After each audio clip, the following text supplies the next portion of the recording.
우리 한번 말씀 읽겠습니다. 제목 읽어볼까요?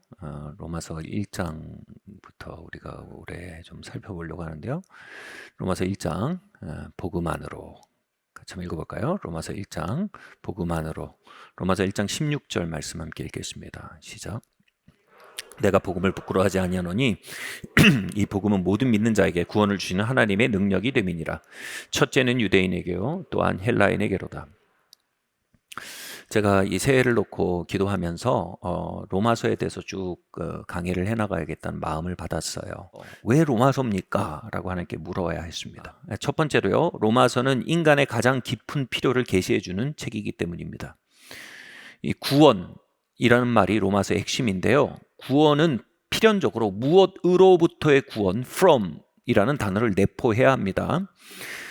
즉 인간은 구원이 필요합니다. 그 구원이 근데 무엇으로부터의 구원입니까? 이게 특정이 돼야 우리의 삶이 방향이 나옵니다. 질병으로부터의 구원입니까? 그렇다면 교회보다는 우리에겐 병원이 답일 겁니다. 그죠? 가난으로부터의 구원입니까? 그렇다면 성경보다는 구호단체나 NGO가 우리에게 답이 될 수 있습니다. 실패로부터의 구원입니까? 그렇다면 교회보다는 학교나 기업이 우리에게 구원을 가져올 것입니다. 근데 정말 우리에게 필요한 구원이 뭡니까? 우리가 구원이 필요한 건 알겠는데 무엇으로부터 구원돼야 하는 겁니까?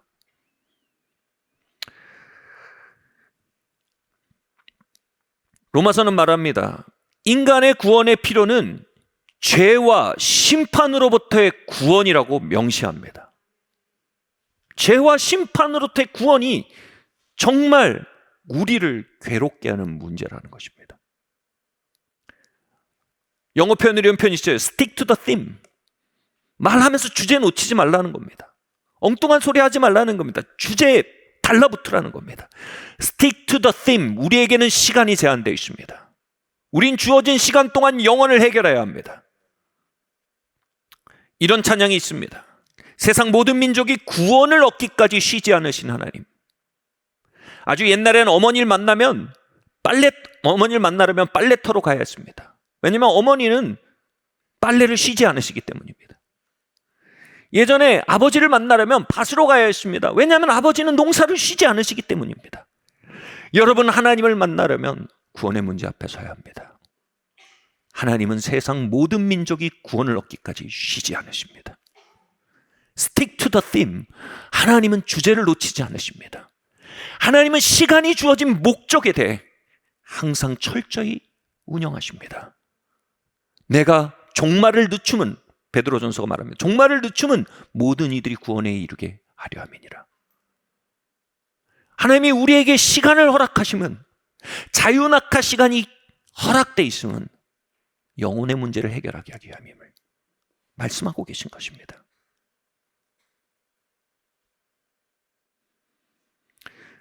여러분 구원받으셨습니까? 구원받으셨다면 여러분의 이웃들은 구원받으셨습니까?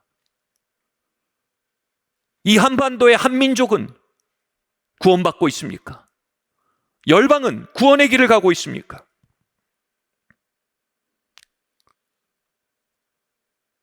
우리는 그들의 진정한 필요가 가난이나 질병으로부터의 구원만이 아닌 죄와 심판으로부터의 구원임을 주지해야 합니다.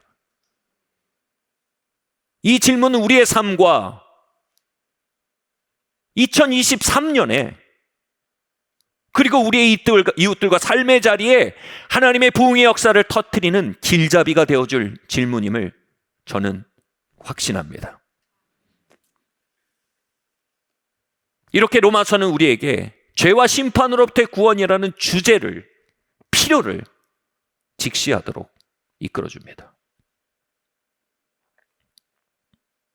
두 번째로요, 복음은 우리의 가장 기초가 되어야 하는 근거이면서도 우리의 본성으로 가장 붙들기 어려워 그것으로부터 미끄러지기 때문에 우린 로마서를 다시 묵상해야 합니다. 루터가 이렇게 말했어요. 만일 우리의 칭리의 교리, 이신칭이죠. 믿음으로 의롭게 되어 구원을 얻게 된다. 믿음으로 의롭게 되어 구원을 얻게 된다는 교리를 우리가 잃어버린다면 쉽게 말해 우리는 모든 것을 잃는다. 그러므로 가장 중요한 일은 모세가 이 율법에 관해 말하는 것처럼 날마다 이 교리를 가르치고 반복하는 것이다. 이 교리를 이해하고 견지하려는 노력은 아무리 강조해도 지나치지 않을 것이다. 사실 우리가 아무리 이 교리를 힘차게 강요하고 심어준다고 해도 그것을 완벽하게 파악하고서 전심으로 믿을 수 있는 사람은 하나도 없다. 우리는 일에 있어서 다 초등학생들입니다. 우린 일에 있어서 어찌 보면 다 새신자들입니다. 왜요? 우리의 육신이 그만큼 연약하고 성령에 불복종하기 때문이다. 믿음으로 말미암아 우리에게 전가되는 하나님의 의라는 가르침은요, 우리의 본성상 자기 주도적이고 독립적이고 독자적인 폐쇄적인 우리의 본성상 외계어로 들릴 수밖에 없습니다. 외국어로 들리는 겁니다. 우리 누구들 그걸 똑똑히 알아듣고 그 안에 똘똘히 걸어갈 수 있는 자질을 가지고 있지 않습니다.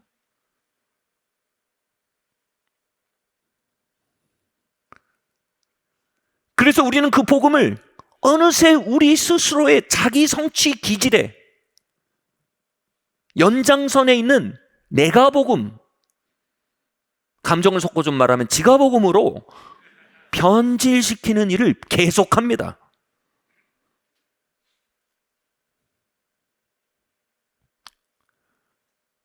루터는 칭의의 교리, 즉 믿음으로 의롭게 된다. 오직 믿음으로 하나님의 의가 전가, 주입, 선물돼서 우리가 하나님의 백성으로 받아들여진다는 교리에 대해 이렇게 말합니다. 교회의 존폐를 좌우하는 조항이라고 말합니다. 루터는 그가 로마서 1장 17절을 믿을 때, 이 17절을 읽을 때 믿을 때 전가된 하나님의 의에 대해서 깨달으며 아하라고 소리 질렀습니다. 17절이 이렇게 말합니다. 복음에는 하나님의 의가 나타나서 믿음에서 믿음의 의라게 하니니 기록된 바 오직 믿음은 의는 믿음으로 말미암아 살리라 한 것 같으니라.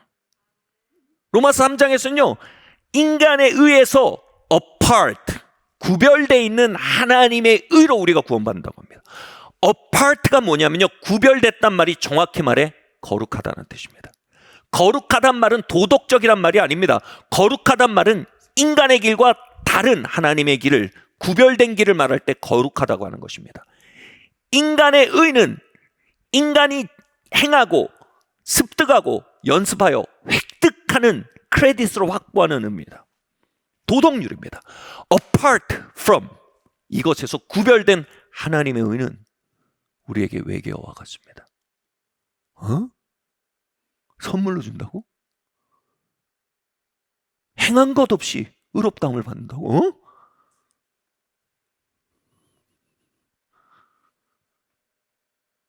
루터가 이 하늘의 외계어를 로마서 읽다 깨달았을 때, 와, 이게 믿음으로 오는구나. 이 은혜의 세계는 뭐지 하고 아하라고 소리 지를 때 교회사가들이 이렇게 말합니다. 루터가 아하라고 탄성을 지르는 순간 온 유럽을 지붕 위에 기아장처럼 덮고 있던 마귀들이 모두 들썩하게 됐다는 겁니다. 이 신칭의 복음을 덮으려는 우리의 육성, 즉 이성적 교만, 인본주의적 사고, 불신, 자기의적 반항, 이 모든 것들은 지붕을 덮는 것처럼 우리의 영을 덮고 있습니다. 그런 우리의 육성의 한가운데 복음을, 하늘의 외계어를 반복해서 선포하고 성령께서 그것을 바른 방법으로 우리 안에 통역해 주시기 시작할 때, 그리고 우리 안에 어느 순간 아하의 순간이 돌아올 때, 우리의 삶을 지붕 위의 기아장처럼 덮던 마귀와 우리의 육의 역동들이 들썩하고 흔들리기 시작합니다. 할렐루야. 갈라디아서는 우리가 믿음으로 의롭게 되려고 하다 행위로 의롭게 되려고 하면 우리가 저주 아래 놓인다고 합니다. 저주라는 말은요, 사단의 압제, 사정권 안으로 들어간다는 의미입니다.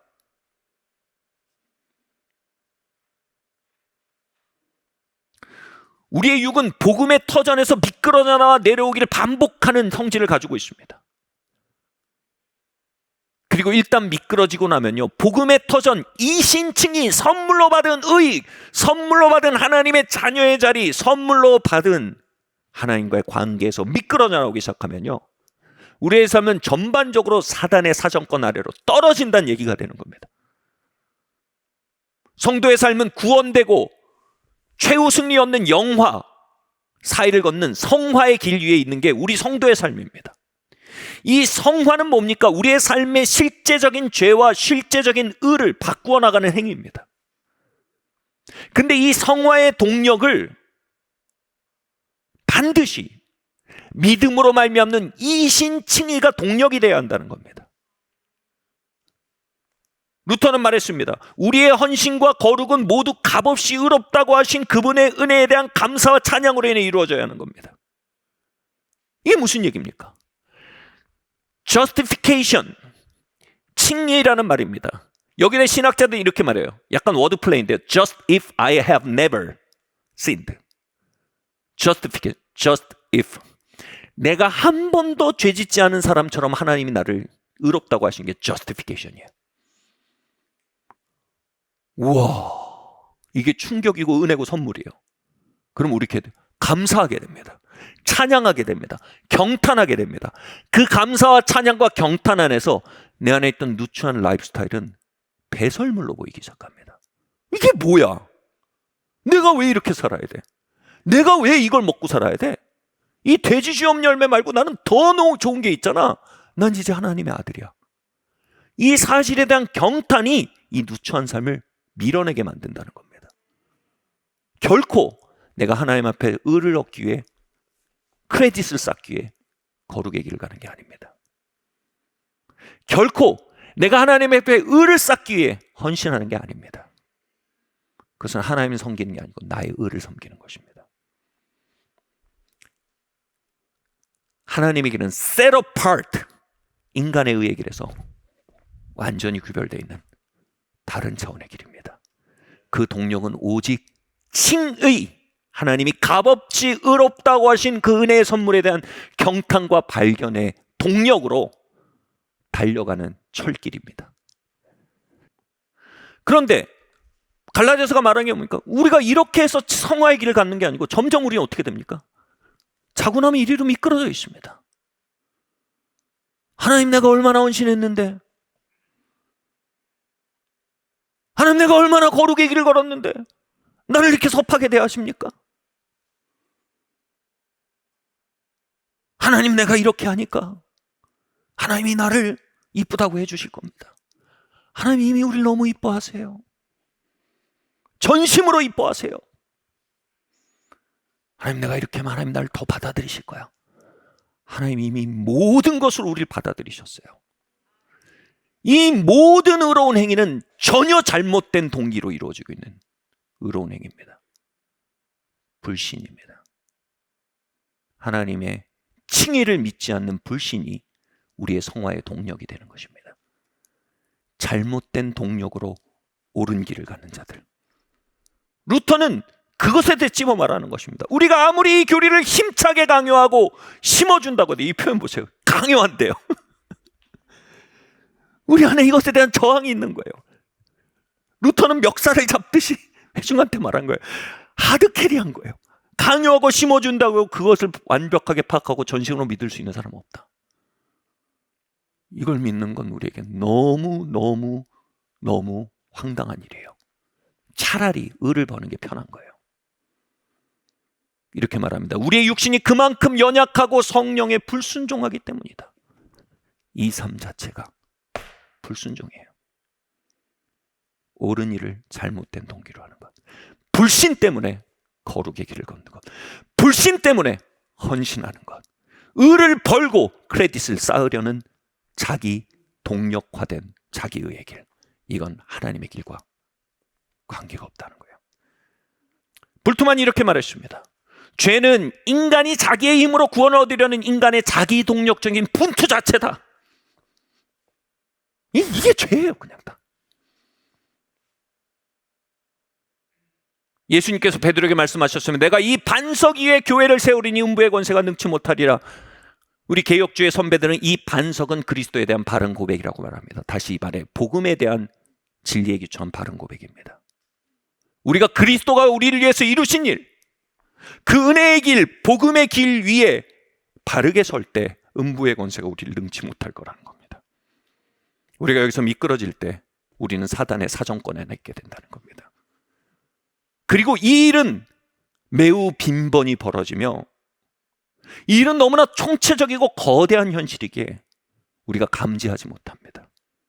그러기에 우리는 이 로마서라는 거대한 진리의 서치라이트를 항상 우리에게 비춰야 할 것입니다. 우리가 이 반석 위에 서리니 예수의 나를 위해 죽으신 그 은혜와 값없이 의롭다 하신 하나님의 선언과 그에 대한 경탄과 감사와 찬양으로 말미암는 새로운 발견. 내가 왜 이 거적대기를 입어? 음부의 권세가 능치 못할 거라는 겁니다. 우리의 삶을 덮던 사단과 그 졸개들이 들썩이게 될 거라는 겁니다. 바른 복음에 대한 믿음 위에 우리의 2023년이 세워지리니 음부의 권세가 우리의 한 해를 능치 못할 것입니다. 그 위에 우리의 삶이 세워지리니, 우리의 가문이 세워지리니, 이 교회가 세워지리니 음부의 권세가 능치 못할 것입니다.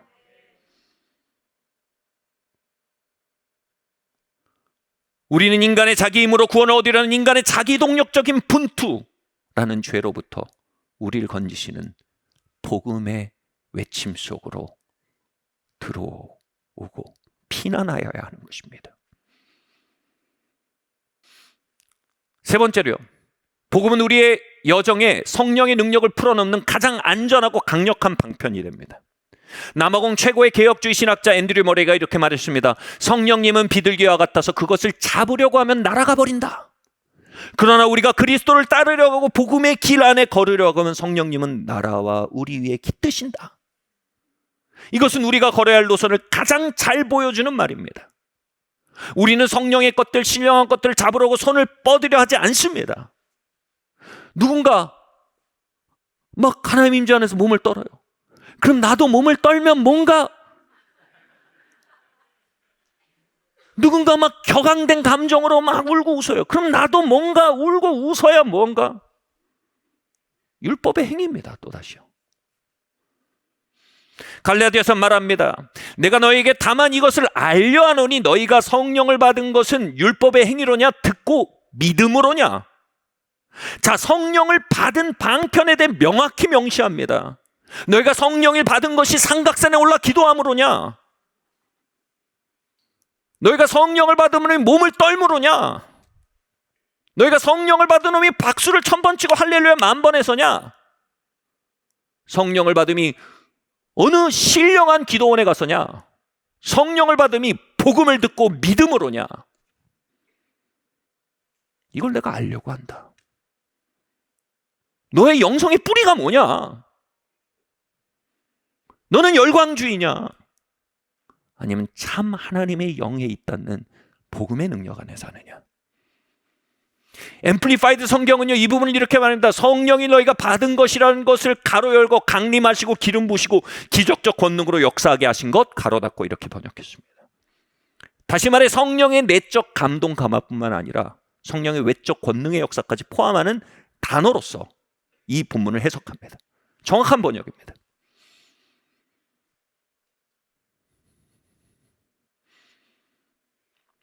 영적 방황에 빠져있던 청년 웨슬리는 올더게이트의 모임에서 누군가 루터의 로마서 강해를 강독하는 것을 듣고 있었습니다.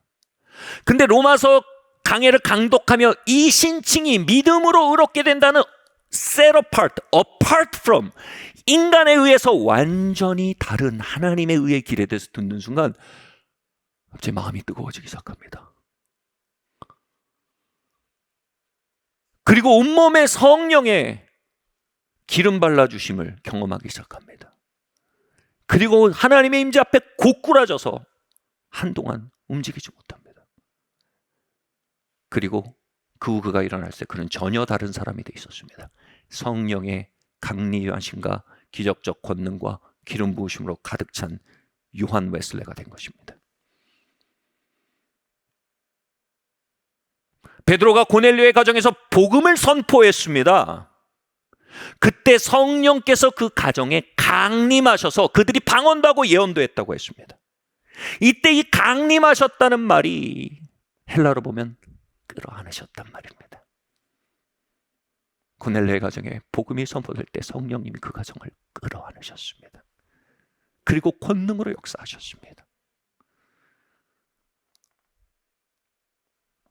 우리가 이 은혜의 복음, 십자가의 복음을 명료하게 이해하고 선포하고 믿고 고백하는 이 시간 동안 성령께서는 이 자리에 강림하사 우리의 병든 몸을 끌어안아 주실 것입니다. 지치고 포로된 우리의 마음을 끌어안아 주실 것입니다. 깨어지고 회복할 수 없던 우리의 관계들을 끌어안아 주실 것입니다.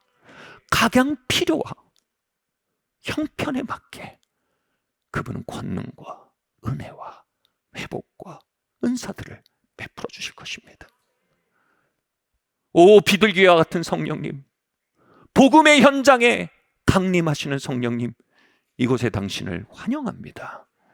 그리고 이 복음의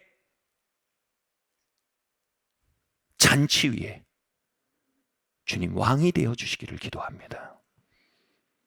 아멘. 이렇게 왜 로마서냐? 우리의 삶의 진짜 주제 위에 머물기 위해. 왜 로마서냐? 잘못된 동기로 옳은 일을 하려는 우리의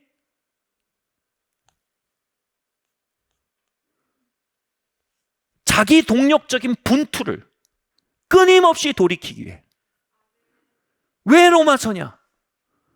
우리의 각양 필요와 각양 형편에 맞게 내려오사 우리를 끊어안으실 성령님을 갈망하는 마음으로 인해 우린 로마서의 정밀한 복음을 연구하고 듣고 믿고 배우고 고백하고 그로 인해 감사하고 찬양하고 경탄하는 1월을 보내기로 결정하는 것입니다. 내가 이 터 위에 한 해를 세우리니 음부의 권세가 능치 못하리라. 로마서 1장 복음의 시작, 인간의 상태에 대한 자각에 대해서 얘기해 보고자 합니다. 로마서 8장 1절에서 1절 18절 말씀 읽겠습니다. 1장 18절 하나님의 진노가 불의로 진리를 막는 사람들의 모든 경건치 않음과 불의에 대하여 하늘로 쫓아 나타나나니. 인간의 전적인 타락을 인정하는 자리에서만 이런 복음이 빛이 납니다. 근데 이게 우리가 전적으로 타락했다는 거, 인간이 타락했다는 것이 시작하지 않은 복음은 여러분 다 빈말이 됩니다. 근데 우리가 타락했다는 걸 발견하면 대단한 겸손과 정직과 용기가 필요한데 사실 그 정도의 인식을 해낼 수 있는 인간의 인식력이 없습니다. 그래서 하나님의 은총이 임하면 우리의 부패한 처지를 발견하게 됩니다. 여러분, 죄가 깊은 곳에 은혜가 넘친다고 했습니다. 죄인식의 깊이가 없이는 은혜의 깊이를 경험할 수 없습니다. 내가 탕감받는 빚이 얼마인지 모르는 사람이 그 빚을 탕감해 준 이가 치른 값을 어떻게 압니까? 죄인식의 깊이만이 은혜의 깊이로 나아가는 안내자임을 로마서 1장은 강변하고 있습니다. 로마서는 그래서 인간의 타락한 처지를 탐구하는데 집요합니다. 지쳐요, 막 읽다가. 인간의 타락을 두 가지로 이제 분류를 해요. 또 그냥 타락하고 눈치지 않고 분류까지 해줘요. 한 가지는 경건치 않음이란 타락 덩어리가 있고, 하나는 불의라는 타락 덩이가 있는데 또 이 둘 간의 유기적 관계를 설명해줘요. 경건치 않음이 불의의 뿌리가 된다고 얘기합니다. 경건치 않음은 하나님과의 바른 관계 안에 있지 않은 인간의 형편을 말하는 겁니다. 불의는 하나님과의 바른 관계에 있지 않음을 말미암아 우리의 삶에 그 증상으로 나타나고 있는 죄된 라이프 스타일을 말하는 것입니다. 예를 들어 보겠습니다. 저는 아내와 좋은 관계에 있지 않은 목회자, 저를 포함해서 아내와 좋은 관계에 있지 않은 목회자를 안전하지 않다고 생각합니다. 왜냐하면 목회자는 영적 중압감과 다양한 유혹 사이를 걸어야 하는 위치입니다. 아내와 관계가 좋지 않으면요, 그것을 보상받으려고 하는 기제가 작동합니다. 대체제를 찾게 됩니다. 그래서 권력지향적이 되거나 돈과 성에 대한 잘못된 방법으로 자신의 것들을 보상하려는 무의식적인 시스템이 움직이는 게 너무 쉽습니다. 그러기에 좋은 아내와의 관계를 빌드업하는 건요, 신학교만큼이나, 아니 신학교보다 더 중요한 목회 수업입니다. 불경건은 예를 들어 아내와 관계가 좋지 않은 상태입니다. 불의는 뭐예요? 아내와 관계가 좋지 않으므로 죄와 중독으로 기울어지고 있는 삶의 모습들입니다. 즉 불경건은 하나님과의 관계가 빈곤하고 핍절하고 또는 상실되어 있는 상태를 불경건이라고 말합니다. 불의는 그것이 핍절함으로 말미암아 시냇가의 신기운 나무가 시절을 쫓아 과실을 맺어야 되는데 시냇물이 말라버리니까 열매가 없는 거예요. 다시 말해 불의의 라이프스타일만 나타나는 겁니다. 로마서는 이렇게 말합니다. 불경건에 대해서 이렇게 말합니다. 함께 읽어볼까요? 하나님을 알되 하나님으로 영화롭게도 아니하며 감사치도 아니하며 오히려 그 생각이 허망하여지며 미련한 마음이 어두워졌나니. 이건 우리의 불경건입니다. 하나님을 알되 영화롭게 안 한다는 건 예배하지 않는 겁니다. 기도하지 않는 겁니다. 감사하고 찬양하지 않는 겁니다. 즉 은혜의 수단을 활용해서 그분과의 바른 관계를 맺고 그 은혜의 수단을 통해 은혜의 수로에 나를 잇대 세는 삶이 형성되지 않은 불경건한 삶입니다. 이걸 통칭해서 이렇게 합니다. 하나님을 마음에 두지 않길 기뻐하지 않는다. 예배를 통해 하나님을 섭취하는 게 기쁘지 않아요. 기도를 통해 하나님을 들이키고 마시는 게 기쁘지 않아요. 그냥 자기 주도적인 삶만 살고자 하는 거예요. 이거는 불경건을 만들어낸다고 말합니다. 불경건에 대해 이렇게 말합니다. 다음 말씀 한번 읽겠습니다. 시작. 저희가 마음에 하나님 두기를 싫어하며 하나님께서 저희를 그 상실한 마음대로 내버려 두사 합당치 못한 일을 하게 하셨으니 곧 불의, 추악, 탐욕, 악의가 가득한 자요, 시기, 살인, 분쟁, 사기, 악독이 가득한 자요, 수근수근하는 자요, 비방하는 자요, 하나님 미워하시는 자요, 능욕하는 자요, 교만한 자요, 자랑하는 자요, 악을 도모하는 자요, 부모를 거역하는 자요, 우매한 자요, 무정한 자요, 무자비한 자라. 저희가 이 같은 일을 행하는 자는 사형에 해당한다고 하나님의 정하심을 알고도 자기만 행할 뿐 아니라 또 그 일을 행하는 자들을 옳다 하느니라. 불경건이 있으니까 불의에 대한 저항력이 없습니다. 불의에 대한 저항력이 없는데 그걸 불의라고 인정하면 내가 너무 비참해지거든요. 그러니까 어떻게 합니까? 불의를 정당화하기까지 합니다. 이게 뭐 다 그래. 자, 여기서 우리는 불경건과 불의를 구분하는 로마서의 구분점을 가지고 뭐예요? 이 두 가지 항목이 어떻게 돼? 2 곱하기 2는 4. 네 가지의 인간 카테고리가 나옵니다. 2의 자승으로 말하는 게 맞죠? 네 가지의 인간 카테고리가 나옵니다. 첫 번째로 불경건하지만 의로운 사람들입니다. 여러분 신기하죠? 불경건한데 불의한 사람이 첫 번째 나올 것 같잖아요? 근데 불경건한데 의로운 사람이 첫 번째 나와요. 참고로 첫 번째가 제일 악성함이에요. 자, 바리새인들에 해당하는 카테고리입니다. 그들의 의는 외면적 의입니다. 간음의 행위는 참는데 마음의 상실한 마음을 간지럽히는 차원에서의 간음의 상상은 필요합니다. 그러면서 타인의 외적 의의가 없음을 자신의 외적 의의가 있으므로 단죄하며 삽니다. 심리적으로 이런 단죄를 하기 시작하면요, 자기 성찰이 없어집니다. 자신의 내적 죄는 억누르고 외적으로 뛰어나오려는 죄를 통제하면서 살 때 다른 사람들이 외적으로 뛰어나온 동일한 죄를 볼 때 급격하게 분노합니다. 잔혹해집니다. 파괴적인 반응을 봅니다. 이걸 투사라고 합니다. 그래서 나만 맞아요. 다 나쁜 놈이에요. 그리고 그런 분들이 이런 설교를 들으잖아요. 나만 맞아 다 나쁜 놈이 되면 안 된다라는 걸 직감해요.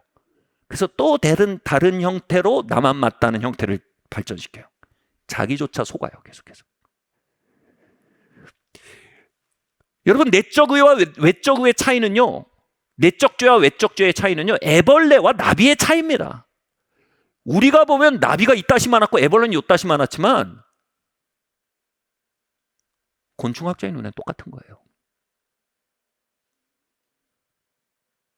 본질이 같아요. 상실한 마음을 은밀한 불의로 달래는 이들은 의로운 자들이 아닙니다. 그것이 밖으로 나타났을 때의 결과에 대해 소심한 쪼잔한 죄인들인 겁니다. 바리새적 죄인은요, 즉 자기의 외적 의의 기초에 진짜 중요한 불경건에 대해서는 간과합니다. 하나님과의 교제가 없어요. 의의 근원인 하나님과의 교통이 없어요. 의의 저수지인 하나님으로부터 의를 길어냄이 없어요.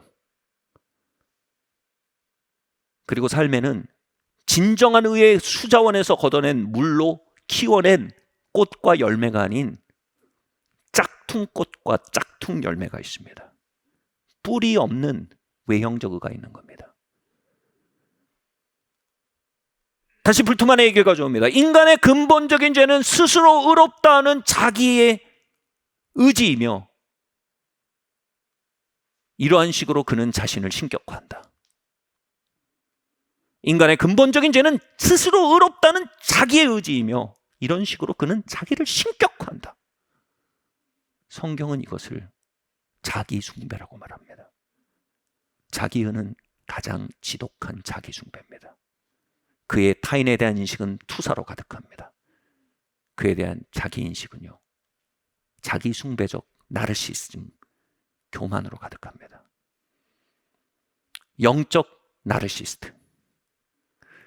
이 모조품의 의, 그래서 뭐라고 합니까? 인간의 의는 누더기와 같다고 말합니다. 누더기가 뭡니까? 이만한 구멍이 뚫려 있어요. 막 등에도 이만한 구멍이 뚫려 있어요. 근데 입고 패션쇼를 하는 겁니다. 그리고 말합니다. 마음이 착한 사람 눈에는 이게 명품으로 보인다고. 나의 문제를 보는 사람은 다 그들 문제인 겁니다. 우리 아이들이 저에게 참 놀라운 지혜의 말을 가르쳐줬어요. 냄새 난다. 너 샤워 안 했어? 그럼 이렇게 얘기해. 아니야, 그 네 인중 냄새야. 그 네 인중 냄새야. 너 이해 안 닦았냐? 네 인중 냄새야.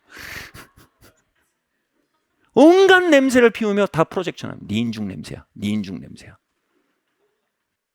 이것은 모조품에 자신의 삶을 통찰하려 하지 않은 기만이고 내 삶의 불경건을 해결하려 하지 않은 태만이요, 자기 숭배를 그치지 않는 교만입니다. 이 케이스는 가장 구원에서 먼 사람들입니다. 두 번째는요, 불경건하고 불의한 사람들입니다. 이들은 세리와 창녀들입니다. 그들은 자신이 상대적 죄, 즉 불의가 폭로되어서, 외부적 불의로 자신의 불경건이 이미 연결돼서 폭로되어서 드러났어요. 그 자신의 불경건의 뿌리를 감출 길이 없어요. 나 하나님이랑 끊어졌어. 할 말이 없어요. 난 의의 근원과 끊어졌어요. 난 죄인이에요. 다 드러났어요. 이런 말이 있어요. 주님은 감추어진 죄를 드러내시고 드러난 죄는 용서하신다. 가늠하다 잡힌 여인에게 주님은 용서를 선포하셨어요. 그녀의 불경건은 간음의 라이프스타일로 나타났어요. 주님이 바라보신 건 간음이 아니었어요. 불경건이었어요. 여인아, 너 하나님은 끊어져 있잖아. 하나님의 관계가 빈약하잖아. 하나님은 동행하지 않잖아. 그 여인에게 필요한 건 뭐예요? 의가 아니라 경건이었어요. 주님은 그 경건을 선물로 주셨어요. 내가 너를 용서한다. 내가 너를 받아들인다. 내가 너와 교제하겠다. 내가 너와 함께 웃고 함께 울겠다. 너의 그 상실한 마음을 더 이상 음란으로 채우지 말고 내가 너에게 공급하는 경건, 너와 나의 친교로 채워나가자. 그리고 뭐라고 말씀하십니까? 이제 가서 죄를 범하지 마라. 너와 나와 경건이 형성됐어, 여인아. 이건 선물이야.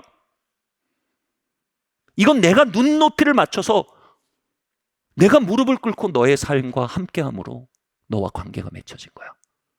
여기서 뭐예요? 이제 너 죄 안 지을 수 있어. 이제 너 불의를 이길 수 있게 됐어. 나라는 자원이 생겼어. 가서 죄를 범지 마. 마지막으로요. 경건하고 의로운 사람들이에요. 목사님, 그러한 삶은 이생엔 불가능한 거 아닙니까? 마태복음 5장 48절 함께 읽겠습니다. 시작.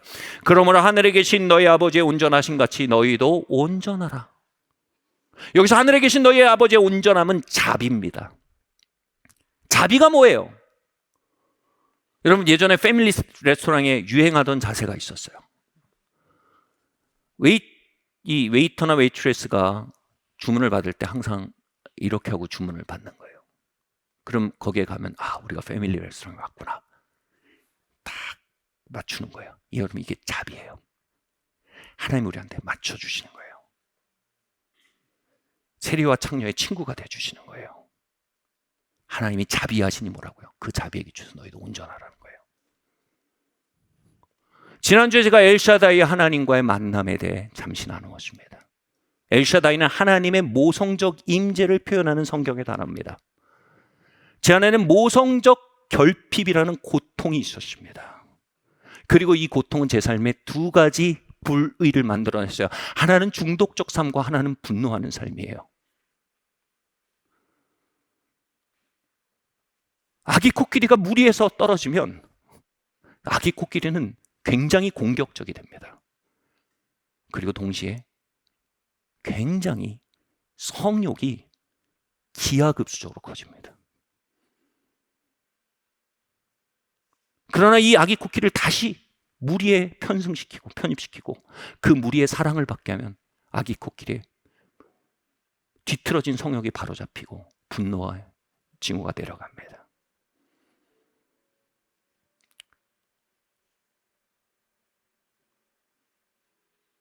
뒤틀린 아기 코끼리를 엘샤다이 하나님이 눈을 낮춰 만나 주셨을 때, 그분의 자비를 만났을 때 전 알았어요. 이제 내게 더 이상 중독이 필요 없다는 걸요. 더 이상 중독 안에 살면 안 된다가 아니라 중독이 필요 없다는 걸 알았어요. 그리고 내가 왜 그렇게 분노하며 살았는지 알았어요. 그리고 그 자리에 누워서 하나님께 간구했어요. 하나님, 당신과 이 바른 눈맞춤 속에 평생을 살고 싶습니다. 앰플리파이드 성경을 보다 층이라는 단어를 이렇게 번역한 거 보고 제가 머리를 맞은 것 같았어요. Right standing with God으로 번역했어요. 하나님과 바른 관계 가운데 들어가는 거예요. By grace, 은혜로요. 우리가 크레딧을 쌓아 올려서 의를 향하고 헌신하고 애쓰고 완벽해짐으로 하나님이 우리랑 눈 맞춰 주신 게 아니에요. 이건 죄예요. 교만이에요. 우린 거기서 하나님 만날 수 없어요. 우린 세리와 창녀로 분노하고 중독 가운데 빈통을 가지고 좌충우돌하는 삶으로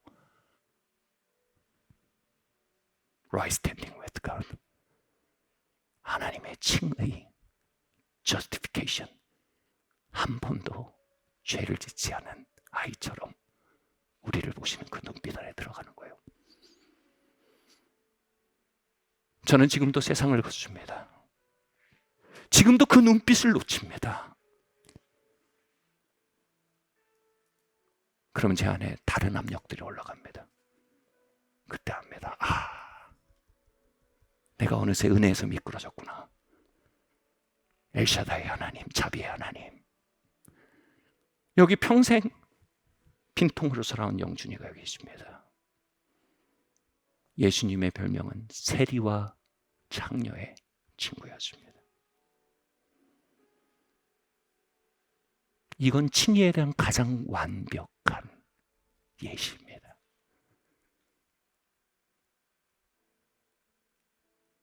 사랑의 근원과의 라이트 스탠딩이 없으므로, 바른 관계가 없으므로 분투하고 불의 가운데 살아가고 불만과 분노 가운데 휘청이는 우리에게 주님은 눈을 맞춰 말씀하십니다.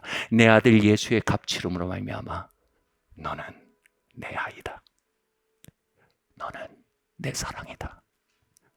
나는 너의 왜곡을 이해한다. 나는 너의 분노를 이해한다. 나를 수자원으로 살아라. 내가 너의 지혜와 의와 거룩이 되어주마.